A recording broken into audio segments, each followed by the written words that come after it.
Welcome back to In His Perfect Image podcast. Today in the Hebrew Word series, in episode 14, we will discuss the word Baruch.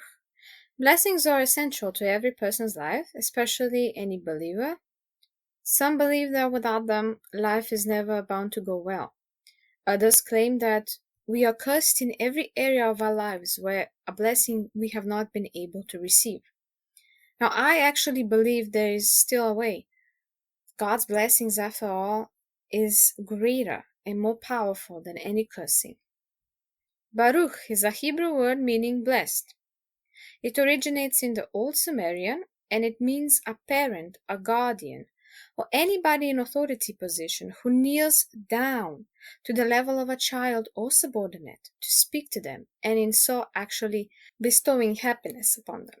The word Baruch is spelled by three Hebrew letters, Beth, Resh, and Kaf. Beth indicates the heart of God, Resh represents the power of God, and Kaf represents a feeling of one's heart. The idea of a blessing, in a spiritual sense, is to share God's heart with someone else. We are playing matchmaker by speaking God's heart to another person. But Jewish thinkers, to bless someone means to increase them in a certain way. Many of Jewish prayers begin with blessing God. By blessing God, we are actually giving Him honor for His grace towards us. And as a result, His presence increases in us. So when we bless somebody, especially when we bless them with the Aaronic blessing, we are bestowing upon them God's presence, favor, and honor.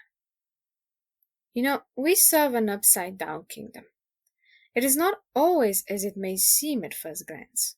A lot of people who have a lot of material things are actually spiritually very poor, and vice versa. The Hebrew word for poor is ani.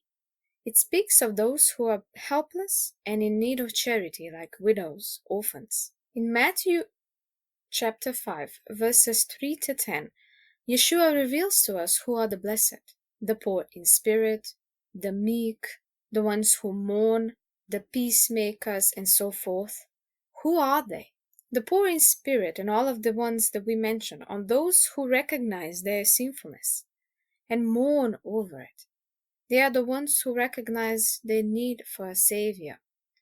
And they also recognize in others people who are sheep who need a shepherd, just like we do, right? Just like they do. They are those who have walked through things and have great compassion, because they themselves have needed that compassion. And they are those who have been forgiven a lot, and in so can see upon another and recognize the need for them to be forgiven too.